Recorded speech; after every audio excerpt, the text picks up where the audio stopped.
datang di masa depan Jakarta.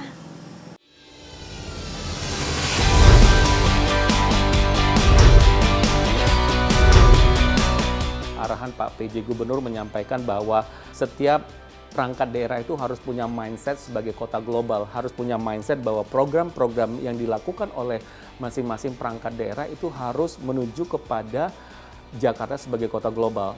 Sukses Jakarta untuk Indonesia.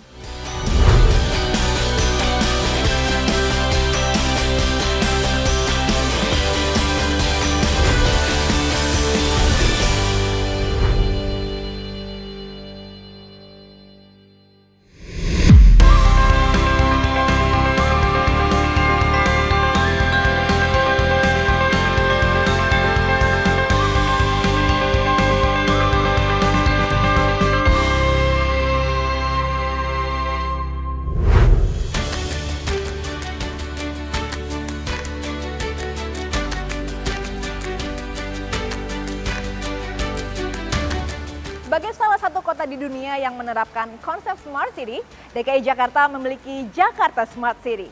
Jakarta Smart City berdiri sebagai katalisator dalam menciptakan ekosistem kota cerdas 4.0 di Jakarta, yang dinaungi Dinas Komunikasi, Informasi, dan Statistik DKI Jakarta sebagai Badan Layanan Umum Daerah. Kali ini saya berada di Gedung Balai Kota Jakarta dan berkesempatan lebih jauh untuk membahas mengenai kesiapan kota Jakarta menuju kota global.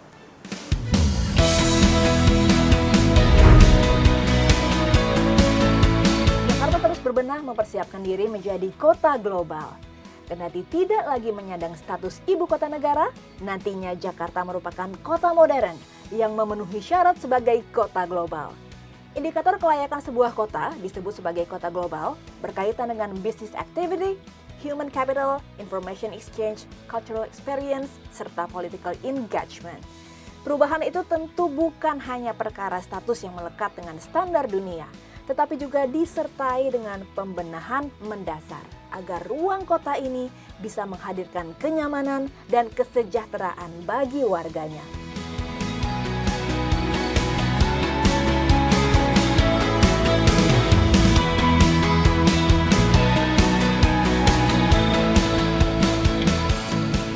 Selamat datang di Jakarta Smart City Living oleh Mbak Egy. Terima kasih Pak Yudis. Nah, pemirsa Kelana, sekarang saya akan mengajak Anda untuk ngobrol-ngobrol bareng Kepala BLUD Jakarta Smart City, Bapak Yudis Siranugraha. Pak Yudis, ini kan Jakarta sudah menuju ke kota global ya dengan segala usahanya termasuk jadi Jakarta Smart City. Sebetulnya indikator sebuah kota bisa dikatakan menjadi kota global itu apa aja sih Pak? Ya, kalau kita bicara transformasi Jakarta menjadi kota global, ini menjadi salah satu arahan dari pimpinan kami, dalam hal ini Pak PJ Gubernur, yang juga disintesa dan diriset langsung oleh Bapeda Provinsi DKI Jakarta. Jadi ada 6 karakteristik kota global. Yang pertama dari sektor ekonomi yang mapan dan terkoneksi secara global. Yang kedua tentu punya kapasitas riset dan inovasi. Dan yang ketiga adalah kota yang livable, layak huni. Dan yang keempat kaitannya dengan cultural value karena Jakarta merupakan kota yang organik, kota yang lahir dari zaman Jayakarta, Batavia sampai saat ini. Kemudian yang kelima kaitannya dengan lingkungan yang nyaman, aman dan berkelanjutan. Dan yang terakhir yang paling penting adalah kota yang terkoneksi secara intra dan inter kota. Ini menjadi salah satu bagian dari kota global. Jadi ada 6 karakteristik kota global yang menjadi catatan kami, yang menjadi referensi kami, khususnya di Jakarta Smart City, bagaimana mendorong transformasi Jakarta menjadi kota global. Di balik sebuah potensi pastinya akan ada tantangan-tantangan yang bisa menjadi PR kita bersama. Bagaimana dengan case Jakarta? Pemprov DKI Jakarta sedang mengusulkan undang-undang kekhususan Jakarta. Tentu tadi tantangan-tantangan yang dihadapi sebagai kota global bisa masuk dalam rencana undang-undang Jakarta sebagai daerah khusus gitu. Artinya ada kekhususan yang memang diberikan oleh pemerintah pusat buat Jakarta. Supaya apa? Supaya semesta Jakarta, tolak ukur Jakarta itu sifatnya internasional, sifatnya global gitu. Jadi ini menjadi salah satu tantangan, artinya ada kekhususan, keleluasaan yang diberikan atau kewenangan yang diberikan Jakarta untuk tumbuh menjadi kota global seperti itu. Nah, dari semua itu apa saja detail-detail yang dikerjakan oleh Jakarta Smart City? Ya, tentu menarik. Seperti yang tadi kami sampaikan bahwa arahan Pak PJ Gubernur menyampaikan bahwa setiap perangkat daerah itu harus punya mindset sebagai kota global, harus punya mindset bahwa program-program yang dilakukan oleh masing-masing perangkat daerah itu harus menuju kepada Jakarta sebagai kota global. Dalam hal ini kami di Jakarta Smart City, Dinas Komunikasi, Informatika, dan Statistik. Jadi kami coba breakdown dari 6 karakteristik yang tadi disintesis oleh Bapeda Pemprov DKI Jakarta. Misalkan dalam konteks yang pertama ya, sektor ekonomi yang mapan dan terkoneksi secara global. Nah di situ disebutkan bahwa salah satu karakteristiknya adalah bagaimana sebuah kota global itu bisa melahirkan perusahaan-perusahaan top dunia.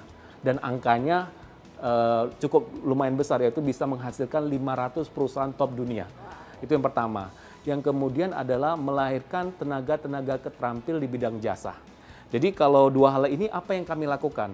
Untuk mendorong Jakarta bisa melahirkan perusahaan-perusahaan top dunia, tentunya kita harus mulai dari awal. Artinya dengan apa yang kami lakukan, kami membangun ekosistem startup, perusahaan rintisan. Harapannya bahwa perusahaan-perusahaan rintisan ini ke depannya menjadi perusahaan berskala global, perusahaan-perusahaan top dunia gitu. Jadi perusahaan-perusahaan rintisan, kami tidak bekerja sendiri, kami bekerja sama dengan Kementerian Kominfo dengan program 1000 Startup. Bayangkan Mbak Egit, kalau di Jakarta bisa melahirkan satu startup, misalkan contoh kalau kita lihat Gojek dan teman-teman lain. Gojek itu tumbuh di Jakarta. Mereka berhasil di Jakarta, mereka bisa scalable gitu. Jadi kalau kita bilang sukses mereka di Jakarta itu bisa berdampak kepada Indonesia gitu kan. Nah dalam hal ini apabila kita bisa menghasilkan startup berkelas dunia, otomatis ini akan mendorong investasi. Jadi kalau kita bisa menghasilkan startup kelasnya unicorn bahkan dekakorn, ini kita akan mendorong mengundang investor untuk spending uangnya di Jakarta. Itu yang pertama. Kemudian, nah itu kalau satu, bayangkan kalau kita punya 1000 startup gitu ya, 1000 startup, unicorn, dekakorn itu ada di Jakarta. Kemudian dampak berikutnya adalah penyerapan tenaga kerja yang dengan talent-talent yang handal gitu. Artinya para unicorn, startup unicorn, dekakorn ini kan butuh tenaga kerja. Butuh tenaga kerja yang misalkan data scientist, business analyst dan sebagainya gitu. Artinya ini akan terserap bahwa tenaga-tenaga kerja terampilan Jakarta ini bisa bekerja di masing-masing startup ini. Nah kalau udah bekerja di startup, impact-nya itu bukan hanya Jakarta tapi juga berdampak kepada global seperti itu. Itu dari sektor ekonomi yang mapan dan berskala terkoneksi secara global. Kemudian yang kedua kaitannya dengan karakteristik berikutnya yaitu kapasitas inovasi dan riset. Nah, kami di Jakarta Smart City sangat terbuka dengan berbagai kerjasama dengan berbagai kampus baik itu di Indonesia maupun di luar negeri. Kami sudah melakukan berbagai kolaborasi riset dan inovasi dan juga kami juga mengundang anak-anak muda untuk belajar di Jakarta bagaimana menyelesaikan masalah berbasis data. Dan hasil kajiannya, hasil inovasinya itu kami publikasikan di berbagai conference maupun jurnal dengan kualitas yang reputable. Jadi berbagai inovasi ini sudah kami publish di IEEE Conference, di internasional, dan juga di publikasi Q1 yang ini membuktikan bahwa riset-riset yang dilakukan oleh tim Jakarta Smart City ini juga berdampak kepada global gitu. Artinya skalanya sudah skala internasional gitu. Valid begitu ya. Kemudian yang ketiga adalah sebagai kota global, karakteristiknya adalah bagaimana kota ini livable, layak huni gitu. Salah satu karakteristik livable ini adalah bagaimana kami menyediakan informasi dan layanan yang mudah bagi masyarakat. Artinya gini, bahwa sebagai kota global, bahwa yang dilayani bukan hanya warga ber-KTP DKI saja, tapi juga warga pendatang, baik itu dari daerah-daerah lain di Indonesia dan juga dari luar negeri gitu. Artinya sebagai kota global kita harus bisa memberikan informasi layanan konkret kepada semua pihak. Jadi Jakarta ke depannya adalah kota untuk semuanya, kota yang inklusif dan sebagainya. Itu yang ketiga. Nah, kemudian karakteristik yang keempat kaitannya dengan culture value gitu. Nah, ini menarik bahwa sebagai kota global tidak fokus kepada menjadi pusat ekonomi, pusat bisnis saja gitu, tempat orang bekerja, tempat startup, tapi juga kita harus memberikan nilai-nilai sosial, nilai-nilai budaya gitu, tempat orang piknik, tempat orang healing gitu, kalau saat ini Gen Z gitu kan suka healing. Nah, tentu ini menjadi sebuah potensi besar. Kenapa? Karena Jakarta itu adalah kota yang tumbuh dari sejak dulu gitu, bukan kota yang dibangun mandiri gitu, tapi kota yang tumbuh dari awal, yang memiliki sejarah panjang, mulai dari Jayakarta, Batavia sampai Jakarta saat ini. Nah, kalau kita lihat bahwa di tiap Jakarta itu di samping kulinernya, lokasi-lokasi Jakarta juga memiliki sejarah yang menarik. Kita juga punya Pulau Seribu. Kemarin Pak PJ Gubernur mendorong bahwa ke depan Pulau Seribu itu menjadi tempat ekonomi baru, sehingga kedepannya Pulau Seribu diharapkan bisa menjadi Maldivnya Indonesia gitu. Potensial sekali nah, ya. itu salah satu tadi salah satu mendorong Jakarta sebagai kota global, kita mendorong culture value. Dan salah satu upaya kami bekerjasama dengan Dinas Pariwisata dan Ekonomi Kreatif, kami mengintegrasikan Jakcation. Artinya di situ berbagai tempat-tempat kuliner, pariwisata itu tersedia di sana, sehingga masyarakat bisa mudah mengakses. Kira-kira kalau ke Jakarta 1 hari, 2 hari, kira-kira bagusnya kemana gitu. Itinerary-nya kemana aja ya, betul. gitu ya. Kelima, tentu sebagai kota global, Jakarta dituntut untuk menyediakan lingkungan yang aman, nyaman, dan berkelanjutan gitu kan. Artinya kalau nyaman, safe city. Artinya bagaimana memastikan Jakarta menjadi kota yang safe city gitu ya. Artinya setiap aduan nanti mungkin kita eksplor lebih jauh ya nanti setelah ini. Kemudian kita mempunyai CCTV, kemudian kita punya sensor-sensor udara gitu, sehingga masyarakat tahu kondisi udara di Jakarta seperti apa. Nah, kita juga terintegrasi dengan sistem pengendalian banjir. Jadi karena banjir ini merupakan salah satu fenomena yang sering terjadi di Jakarta, sehingga masyarakat bisa melakukan antisipasi. Ada early warning system yang mereka terima, sehingga pada saat terjadi banjir mereka harus melakukan apa dan sebagainya gitu. Itu konteksnya dalam lingkungan yang aman, nyaman, dan berkelanjutan. Nah, yang terakhir yang paling penting adalah tadi kota yang terkoneksi baik itu inter maupun intra kota gitu. Nah, kita dalam konteks transportasi ya, Jakarta sangat pesat ini dalam konteks public transportation atau transportasi publik. Kita sudah punya MRT, LRT, dan sebagainya gitu. Ini menjadi salah satu fondasi besar ya untuk menjadikan Jakarta sebagai kota global, karena harapannya masyarakat bisa mudah traveling ke Jakarta. Kemudian yang paling penting adalah kaitannya dengan teknologi adalah meningkatnya ICT Readiness Index. Nah, ICT Readiness Index ini artinya bahwa masyarakat di Jakarta itu harus melek IT, harus memiliki literasi digital yang cukup tinggi gitu. Keren-keren banget ya pemirsa Kelana. Tapi dari segala program yang sangat lengkap dan komprehensif dan juga menarik itu, saya jadi penasaran nih. Think tank buat inovasinya atau labnya itu ada di mana, Pak? Nah, kalau kita lihat bahwa salah satu ciri khas kota global itu memiliki innovation hub. Nah, Jakarta Smart City, Pemprov DKI Jakarta memiliki Future City Hub, hasil kerjasama antara pemerintah Berlin dan Jakarta. Ayo, nanti akan saya ajak ke sana. Boleh, let's go Pak. Ya.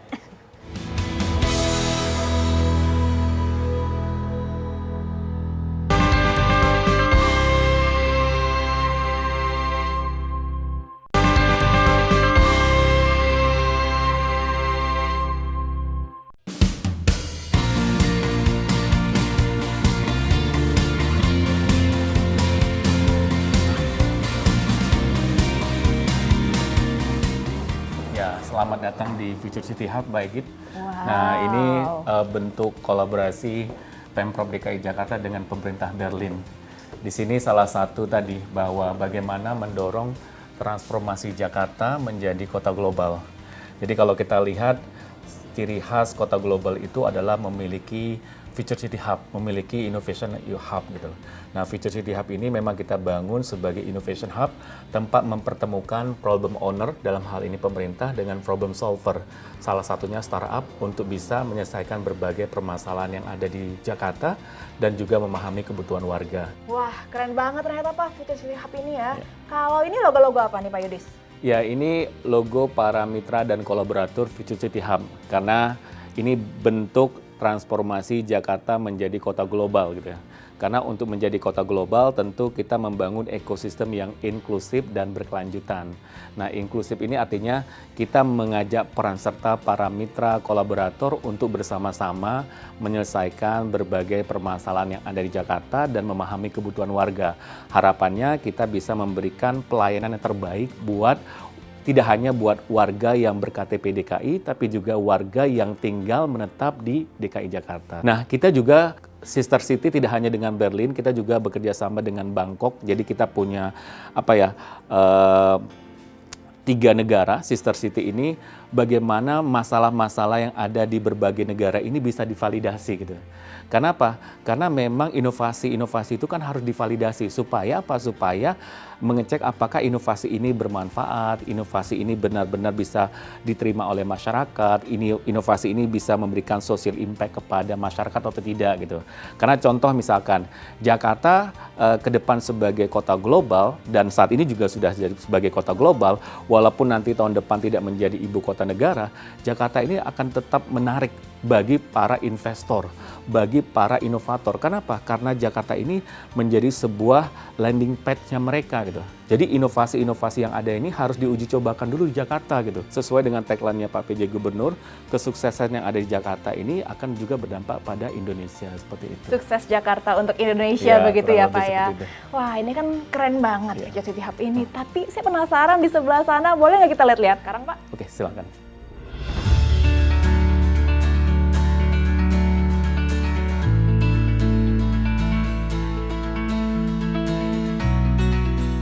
Nah, ini Mbak Egit salah satu showcase-nya di Future City Hub. Wah, seperti itu. Keren. Tunggu Pak, ini tuh kok eye-catching banget ya? Ini maskot apa nih Pak? Nah, ini tentu sebagai kota global ya, tentu kita harus berteman dengan kota-kota global lainnya di dunia gitu ya. Salah satunya Berlin. Nah, Berlin ini sebagai tadi kita diskusikan, ini salah satu bentuk sister city antara Jakarta dan Berlin. Nah, kebetulan kita mendapat ini ya, souvenir dari pemerintah kota Berlin beruang. Ini artinya apa sih? Ini adalah bentuk keterbukaan. Jadi sebagai kota inklusif ya, sebagai kota global kita harus terbuka. Dan artinya kalau tidak salah ini adalah the art of tolerance gitu. Artinya bahwa transformasi Jakarta sebagai kota global tentunya menjadi kota yang tolerance, kota yang terbuka untuk semuanya dan sebagainya. Gitu. Selain faktor-faktor tersebut, kalau dari segi ekonominya nih Pak, menurut Pak Yudi sendiri, Jakarta sudah siapkah untuk maju sebagai kota global? Nah, tentunya kembali ke karakter kota global ya, salah satu pendorong utama dalam sektor ekonomi adalah harapannya Jakarta ke depan bisa melahirkan ya perusahaan-perusahaan top dunia gitu, dan juga bisa melahirkan talenta-talenta di bidang jasa yang tentu bisa bersaing di kancah global. Tentu untuk membangun tadi talenta-talenta digital dan perusahaan-perusahaan top global, tentu kita harus mulai dari sekarang gitu. Jadi harapannya dengan ekosistem ini Jakarta bisa tumbuh, mendorong pertumbuhan ekonomi Jakarta. Salah satunya misalkan kita bekerja sama dengan para komunitas, kemudian baik itu pemerintah pusat, dalam hal ini Kementerian Kominfo dengan program 1000 Startup, kita membangun ekosistem startup. Harapannya untuk startup tentu ini akan talenta-talenta muda ini akan bisa terserap dan dampaknya bukan hanya buat Jakarta tapi juga global seperti itu. Dan semua itu akan berawal dari sini, dari Future City Hub ya. Pak, kok di sana kayaknya lagi ada kegiatan apa tuh? Boleh nggak kita ke sana ngecek-ngecek? Oke, ayo kita ke sana. Oke.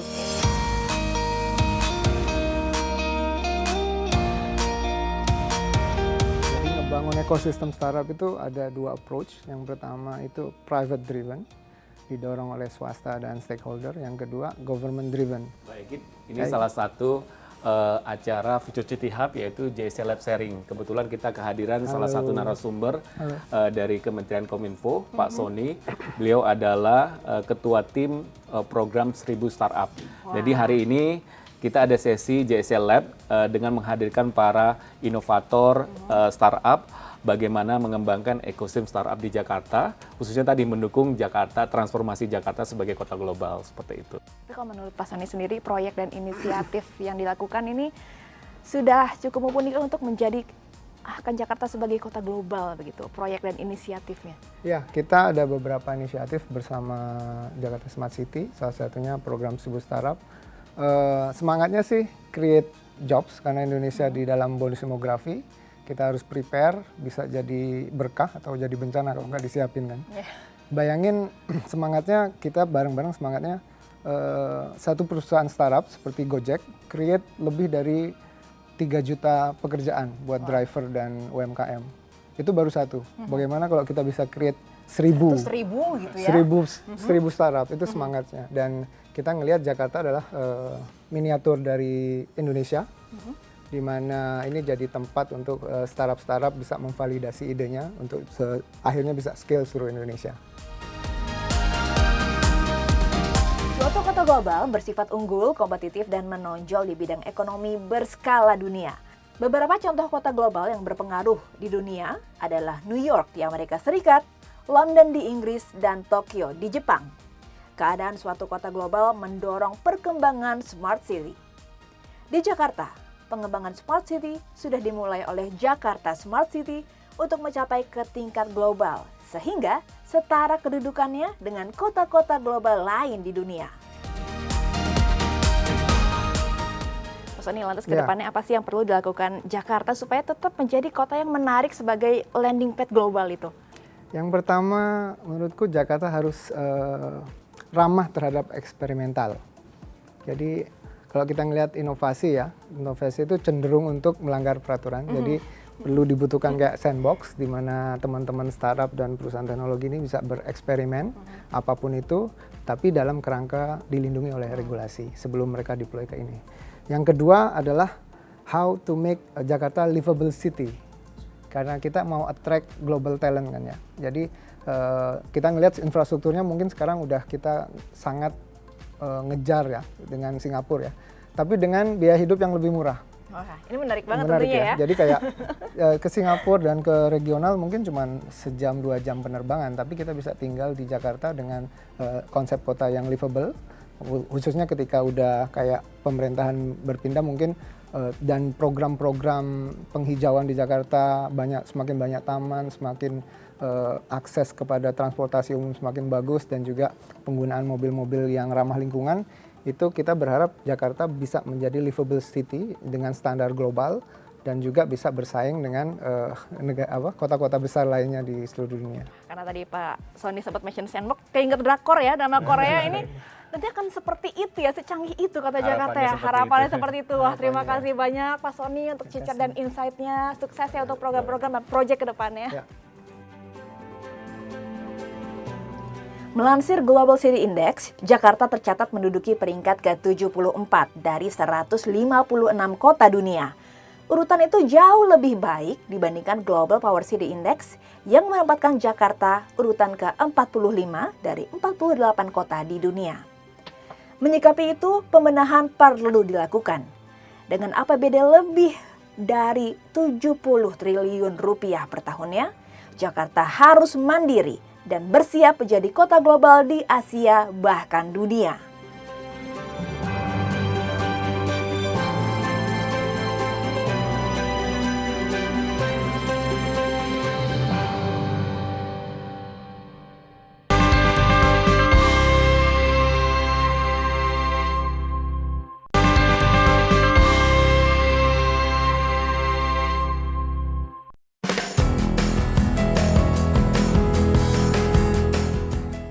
Mengubah infrastruktur agar nyaman tentunya tak semudah membalikan telapak tangan. Masih ada batu-batu kerikil yang harus diselesaikan oleh Jakarta untuk bisa bertransformasi menyandang status kota global. Lantas, sudah nyamankah Jakarta kini? Masih di Future City Hub yang menjadi pusat inovasi Jakarta Smart City. Nah, saya mau tanya ke Pak Yudis nih. Menurut Pak Yudis, sebuah kota global ini kan pastinya harus nyaman, layak huni. Apakah Jakarta sudah memenuhi standar tersebut? Ya, untuk ngomongin transformasi Jakarta menjadi kota cerdas berskala global, tentu salah satu faktornya adalah memberikan sebuah kenyamanan kepada masyarakatnya gitu, kepada warganya gitu. Jadi salah satu indikatornya adalah misalkan bagaimana warga dengan nyaman mudah melakukan traveling gitu. Jadi mudah menggunakan public transportation atau transportasi publik.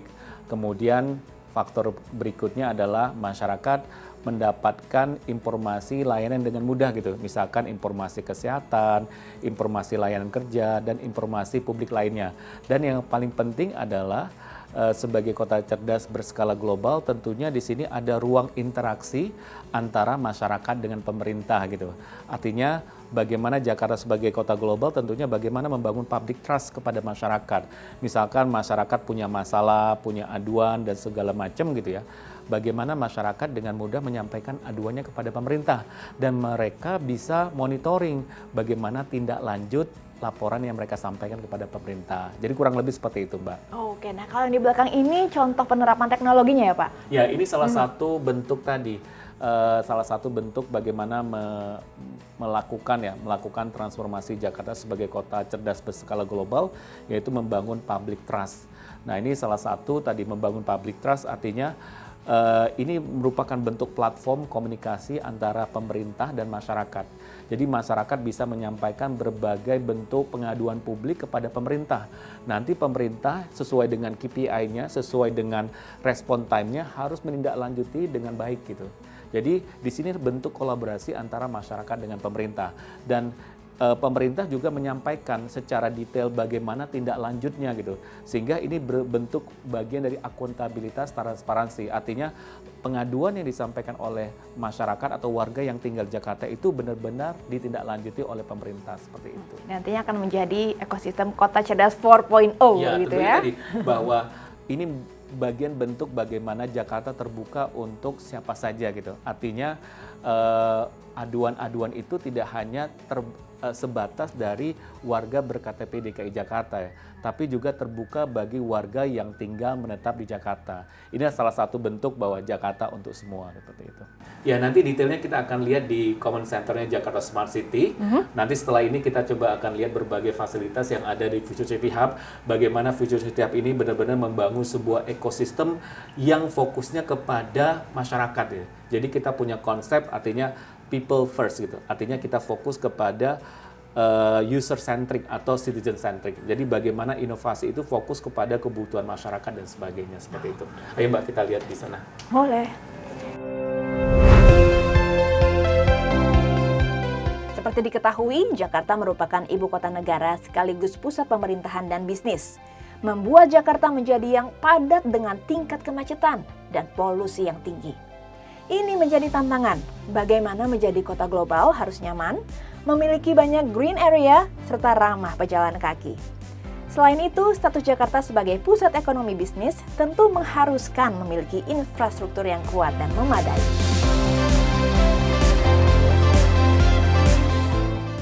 Wah Pak, ternyata Future City Hub tuh selengkap ini. Ada Design Thinking Lab, ada juga mini studio. Ini masing-masing buat apa nih Pak? Ya, tadi Mbak Egi kan kita fokus bahwa Future City Hub ini fokus kepada people gitu ya.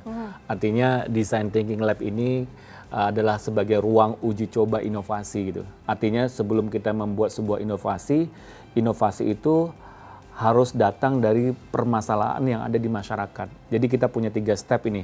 Artinya I see, I heard. Artinya kita harus melihat ini masalahnya apa gitu. Nah dari yang kita lihat, kemudian I send. Kita harus mengaktualisasikan ke dalam diri kita. Contoh misalkan kalau kita lihat ada macet gitu. Nah kita coba dari masalah macet ini kita aktualisasikan, kita sensing dalam diri kita. Misalkan kita sebagai orang yang terdampak gitu. Jadi sensing gitu kan. Kemudian dari situ kan akan emerge ini suatu hal yang kira-kira actionnya apa gitu. Jadi yang ketiga I feel to call, kira-kira apa yang harus kita lakukan. Jadi Design Thinking Lab ini kita harapannya nanti akan ada semacam prototyping dari proses tadi I see, I sense sama I feel to call gitu. Jadi jadi kita belajar untuk melihat masalah, belajar untuk mendengarkan gitu. Dari situ kita mengaktualisasikan dalam diri kita sehingga nanti kita terdorong untuk kira-kira apa yang harus kita lakukan, sehingga harapannya inovasi yang kita lakukan, inovasi yang dilakukan oleh para startup itu memiliki social impact gitu. Jadi bukan hanya gagah-gagahan saja, tapi memberikan dampak konkret kepada masyarakat. Jadi inovasi itu tidak harus terlalu besar ya. Inovasi itu bisa kecil-kecil, tapi memberikan social impact atau dampak kepada masyarakat seperti itu. I see, I heard, I feel to call. I see, I send, I feel to call. I feel to call gitu ya. Kalau mini studio ini buat apa Pak? Nah, mini studio ini adalah sebagai ajang untuk sharing knowledge gitu. Artinya kita undang para CEO, founder, kemudian anak-anak muda yang tadi sudah berhasil membuat sebuah karya inovasi, mereka sharing gitu. Sehingga nanti bisa didengarkan oleh tidak hanya bagi warga DKI Jakarta, tapi juga untuk global, untuk Indonesia gitu. Artinya podcast ini kita siarkan di berbagai platform kita, sehingga best practices atau inovasi-inovasi yang dilakukan Jakarta, kesuksesan Jakarta itu juga bisa dirasakan oleh semua pihak gitu.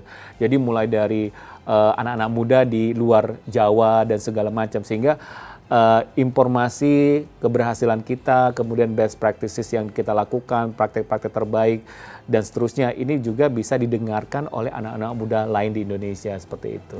Pak Yudis, untuk menjadi sebuah kota global gitu kan, Jakarta Smart City ini kan harus menjadi nyaman, livable, lingkungan yang bersih, tapi kan juga tidak bisa mengesampingkan sustainability gitu. Nah, apa yang sudah dilakukan? Nah, tentu keberlanjutan ini menjadi salah satu faktor penting ya. Makanya kalau kita sampaikan adalah bahwa kalau keberlanjutan ini masalah lingkungan, harapannya bahwa inovasi-inovasi itu harus memikirkan tadi sustainability, green environment dan sebagainya. Makanya tadi kita mulai dari tadi design thinking lab ini. Artinya kita melihat masalahnya, kemudian kita sensing dan kita terdorong untuk melakukan sesuatu. Kita saat ini selalu menitik beratkan pada bagaimana kedepannya membangun kota yang inklusif. Inklusif itu artinya solusi itu tidak harus selalu dikerjakan oleh pemerintah saja gitu. Artinya kita selalu mendorong peran serta masyarakat. Kemudian yang kedua adalah keberlanjutan.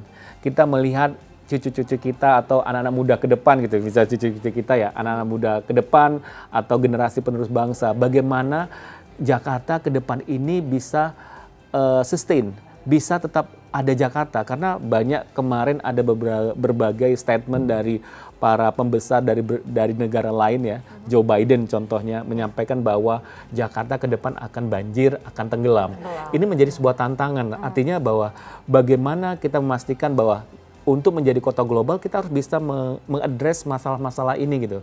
Contoh kalau kita lihat misalkan di Belanda. Belanda itu kan secara demografi, kemudian kontur tanahnya itu kan di bawah permukaan laut, tapi tetap tidak tenggelam gitu. Artinya Jakarta juga harus siap menjadi kota yang sustain, berlanjut dan seterusnya seperti itu. Nah tentu tadi untuk mewujudkan semua itu, artinya Jakarta memang harus siap menjadi kota untuk semuanya gitu. Artinya Jakarta ini harus menjadi kota yang transparan, akuntabel gitu. Nah tadi kita ngomongin CRM ya, sistem cepat respon masyarakat. Artinya fokus Jakarta memang people first gitu. Artinya Jakarta harus memiliki respon time yang cukup akurat gitu. Artinya setiap aduan, pengaduan itu harus bisa direspon dengan baik. Nah nanti saya ajak Mbak Egit ke common centernya Jakarta Smart City. Nanti kita lihat bagaimana CRM itu dikelola, bagaimana CRM itu dikembangkan dan sebagainya. Seperti itu. Oke, menarik tuh Pak ya.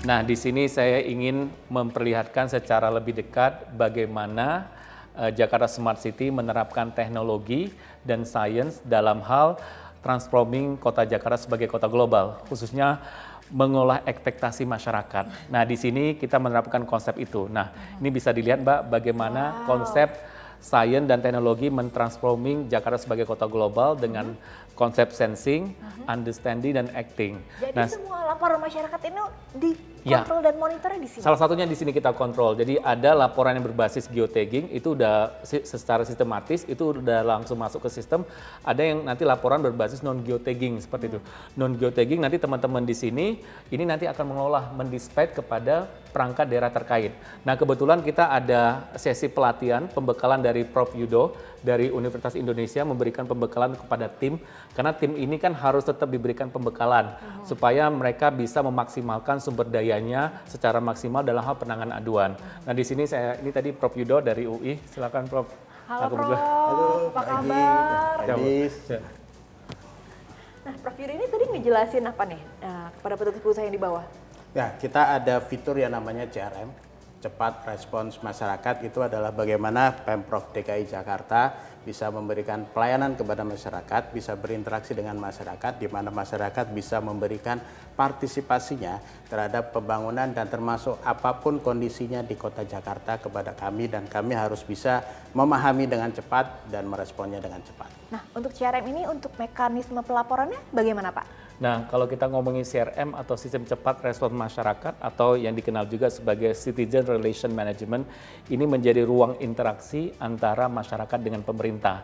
Nah, tadi kita sampaikan bahwa sistem CRM ini dikembangkan dengan smart system dengan menggunakan sensing, understanding, dan acting. Nah, sensing ini artinya bagaimana pemerintah mendapatkan data aduan secara cepat supaya bisa dikelola. Setelah itu masuk proses understanding. Dari understanding ini nanti dari laporan ini akan disesuaikan dengan kategori yang sesuai. Setelah itu masuk acting. Acting ini kita mendispatch petugas ke lokasi tertentu untuk menyelesaikan masalah. Nah, di dalam CRM ini kita ada 2 platform kanal aduan. Satu, platform penerima aduan yang digunakan oleh masyarakat. Jadi ada 13 kanal aduan yang dapat digunakan oleh masyarakat, baik itu yang sifatnya geotagging maupun non-geotagging. Jadi dari 13 kanal ini, jadi ada yang berbasis aplikasi, ada yang berbasis sosial media, ada yang berbasis Twitter dan sebagainya gitu. Ada yang berbasis tadi face to face meeting, datang kelurahan, kecamatan dan sebagainya.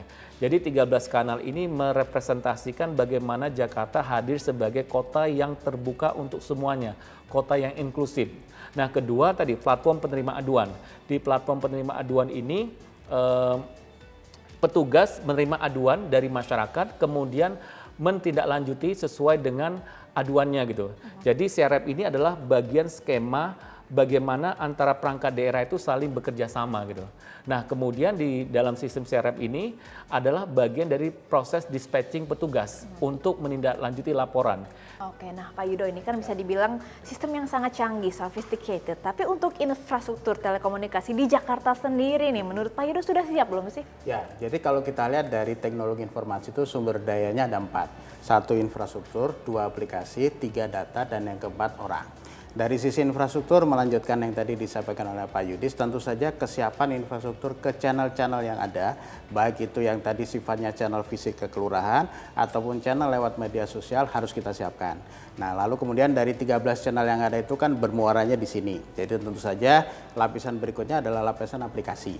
Jadi di aplikasi bisa dilihat kita ada geotaggingnya, kita bisa melihat mana yang sudah diproses, mana yang sedang diproses, dan mana yang sedang masuk dan akan ditindaklanjuti dan sebagainya. Jadi sesudah dari level aplikasi itu, level berikutnya adalah data. Tadi sudah disampaikan oleh Pak Yudis juga, kita bisa menganalisis dari data semua yang masuk itu, entah itu berdasarkan jenis aduan atau berdasarkan lokasi dan sebagainya, untuk ujung-ujungnya adalah bagaimana pimpinan itu bisa menindaklanjuti dan bisa melakukan pengambilan keputusan bukan berdasarkan insting, tapi berdasarkan data, yang istilah kerennya adalah data driven governance, tata kelola berbasis data. Tentu saja sumber daya yang terakhir adalah orang, dan kita bisa melihat kekuatan dari Jakarta Smart City diisi dengan orang-orang yang luar biasa, termasuk adalah anak-anak muda yang terengginas dalam pembangunan aplikasi, pembelian infrastruktur maupun juga pengolahan data. Nah, kalau infrastruktur dan orang atau SDM dalam sistemnya sudah siap, bagaimana dengan masyarakat Jakarta? Betul. Sudah siapkah menerima ini? Siap. Jadi kalau kita lihat Jakarta ini kan sebenarnya tempat berkumpulnya masyarakat dari berbagai penjuru Indonesia, termasuk juga sebenarnya dari berbagai penjuru dunia. Jadi tentu saja kita harus mampu memberikan sebuah fasilitas cepat respons masyarakat ini, CRM ini kepada seluruh elemen masyarakat tersebut sebagai tanda bahwa kita memang adalah kota global. Saya jadi penasaran nih, untuk pengoperasiannya sendiri di dalam gimana Pak? Boleh lihat? Ya, boleh. Ya.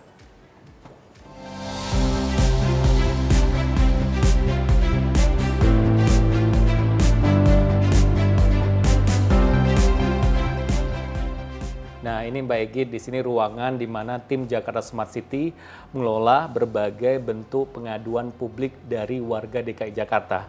Jadi di tim inilah tadi mengelola ekspektasi masyarakat yang rendah sampai yang tinggi, dan biasanya warga DKI ini termasuk yang kritis.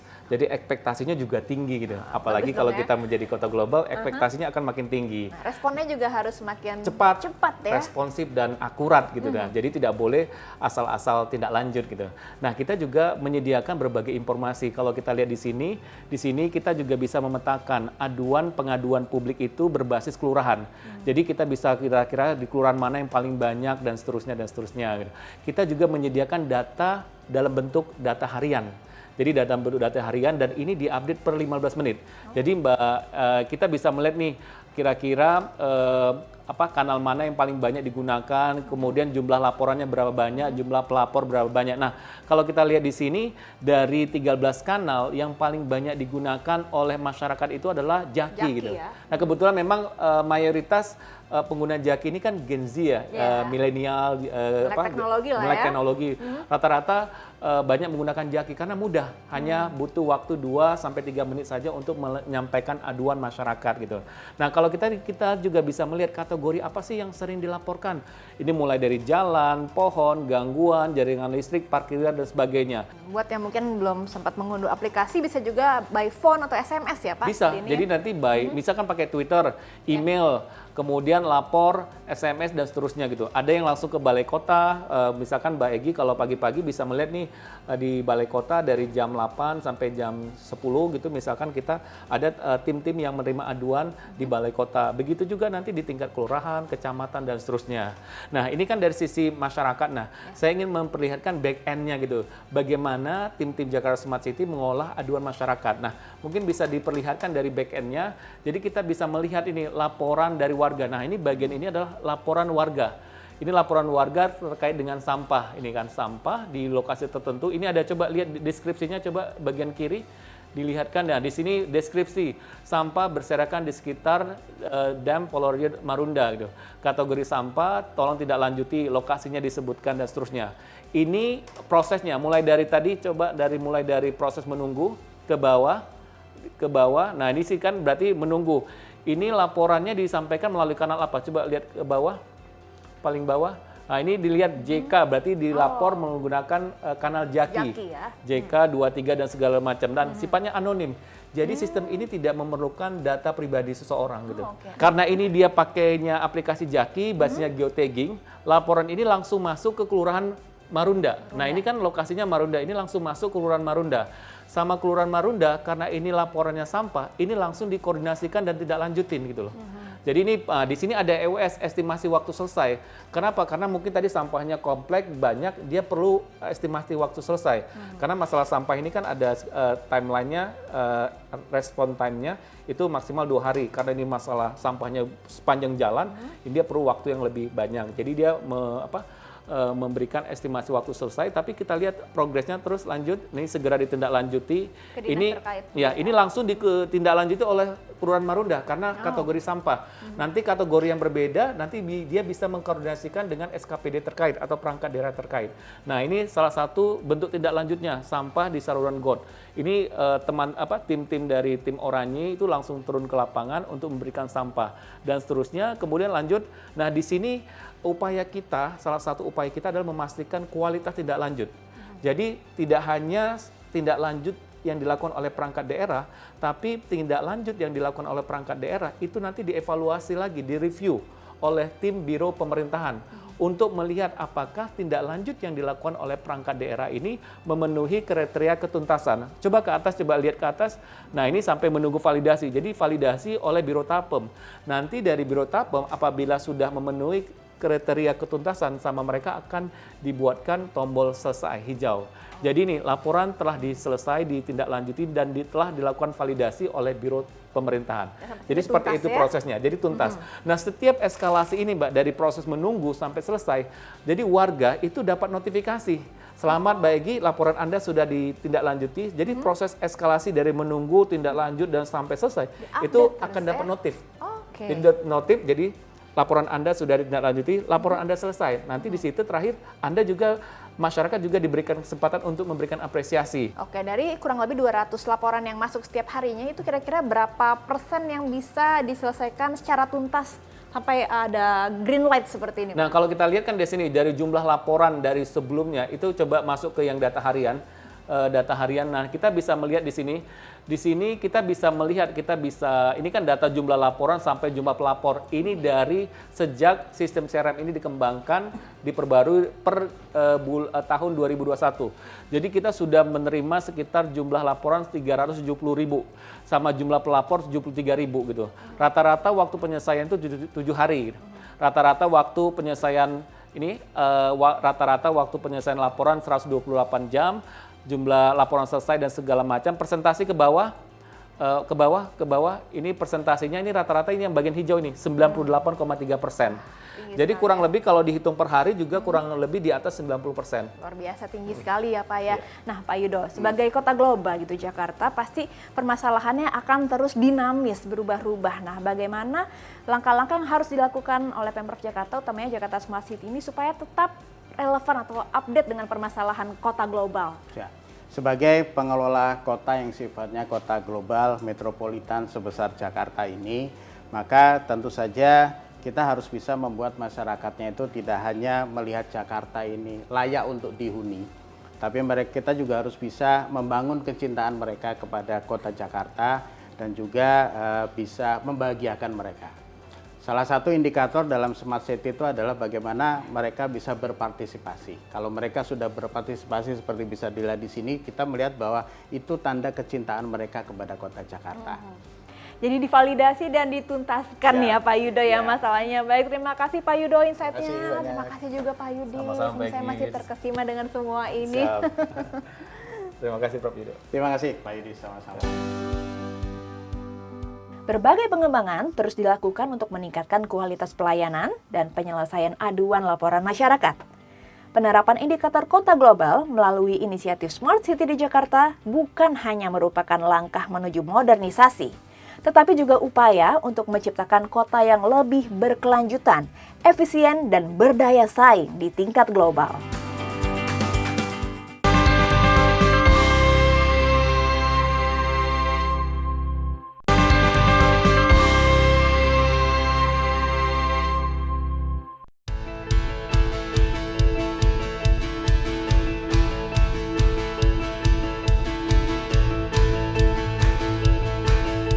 Program-program yang dimiliki JSC sangat menarik dan inklusif ya. Jadi konsep kolaborasinya yang saya highlight di sini. Jadi kolaborasi pemerintah dengan startup, dengan lembaga-lembaga lain, dan lebih open terhadap inovasi. Selaku warga Jakarta, saya merasa bangga dengan apa yang dilakukan oleh JSC atau Jakarta Smart City. Seperti kita tahu bahwa terkait dengan implementasi e-government di daerah, di pemerintah daerah biasanya memiliki dinas yang namanya Dinas Komunikasi dan Informatika. Tetapi kalau kita lihat di Pemprov DKI ini, mereka melangkah lebih jauh dengan membentuk yang namanya Jakarta Smart City. Dan kita bisa lihat Jakarta Smart City sekarang sudah berkembang menjadi BLU dan mampu memberikan layanan yang terbaik kepada seluruh komponen masyarakat yang ada di Jakarta. Kita sama-sama tahu bahwa pembangunan yang sifatnya inklusif, partisipatif adalah merupakan salah satu ciri atau penanda suksesnya implementasi Smart City untuk menjadikan kota Jakarta kota yang layak untuk dihuni, kota yang membahagiakan masyarakatnya, dan kota yang dicintai oleh masyarakatnya. Harapannya Jakarta bisa menjadi innovation hub dan khususnya menjadi landing pad buat konektivitas ke global ya, dan bisa menjadi contoh perkembangan buat kota-kota yang lain, baik di regional ataupun kota-kota yang lain di Indonesia. Sehingga kesuksesan Jakarta bukan hanya untuk Jakarta sendiri, tapi sukses Jakarta untuk Indonesia. Perjalanan tentu saja tidak hanya berakhir di sini. Sebagai kota global, tentu Jakarta menjadi bagian dari kota-kota di seluruh dunia, dan Jakarta menjadi salah satu destinasi dari kunjungan baik para pebisnis maupun para wisatawan dari seluruh mancanegara. Sebagai pintu gerbang untuk ke daerah-daerah di Indonesia lainnya, maka Jakarta perlu memberikan layanan, perlu memberikan informasi, dan perlu memberikan fasilitas bagi seluruh aspek masyarakat, bagi seluruh komponen masyarakat untuk mereka bisa mengetahui dan mencari informasi, termasuk melaporkan jika ada problem, jika ada tantangan, jika ada masalah kepada pemerintah Provinsi DKI Jakarta. Dan harapan saya mereka terus menindaklanjuti dengan berbagai program seperti halnya CRM, cepat respon masyarakat, agar keluhan masyarakat atau laporan masyarakat itu tidak hanya ditampung tetapi juga ditindaklanjuti sampai tuntas tas-tas. Jadi menurut saya kota global itu adalah kota yang memiliki pengaruh dari segi keuangan, dari segi perdagangan, dari segi teknologi dan budaya di tataran yang lebih luas. Sebuah indeks prestasi untuk kota yang setahu saya memang untuk mengakomodir tingkat-tingkat keinternasionalan sebuah kota. Merupakan visi pembangunan kota Jakarta setelah tidak lagi menjadi ibu kota nantinya. Bisa menjadi pusat pelayanan jasa dan bisnis secara lokal maupun internasional. Menurut saya, Jakarta sudah dalam perjalanannya menuju jadi kota global. Dengan semakin banyaknya orang yang berdatangan ke kota ini, kemudian juga kita melihat perkembangan-perkembangan yang sangat baik di Jakarta ya, yang sangat mempengaruhi bagaimana masyarakat Indonesia ini bekerja ataupun berdagang ataupun bermasyarakat secara umum.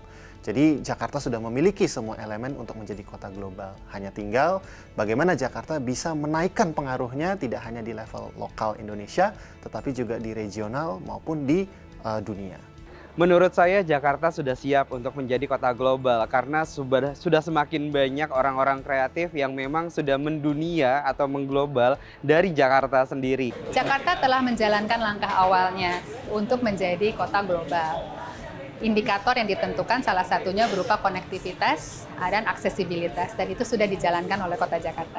Jadi saya banget berharap bahwa Jakarta ini semakin banyak ruang publiknya, semakin banyak ruang hijaunya, semakin mudah transportasi publiknya. Sarana kreatif ini yang cukup kami juga inginkan. Semua harus mendukung, semua dalam arti stakeholders, public-private partnership, masyarakat semuanya harus berkomitmen untuk membuat Jakarta menjadi kota global. Dan juga pastinya adalah semakin banyak orang yang juga bisa bekerja di Jakarta dan berkolaborasi sehingga membuat pengaruh Jakarta menjadi semakin luar biasa di dunia. Jakarta, kota dengan jumlah penduduk lebih dari 10 juta jiwa, tentu tidak akan mudah menghadapi tantangan-tantangan menuju cita-cita menjadi kota global. Tugas kita sebagai masyarakat mendukung prosesnya agar terwujud dan mampu bersaing menjadi salah satu kota global dunia. 1 jam sudah kita keliling, melihat fasilitas dan mendapat banyak informasi mengenai solusi-solusi yang dihadirkan melalui Jakarta Smart City. Terima kasih banyak pemirsa Kompas TV. Sampai jumpa lagi di Kelana Indonesia.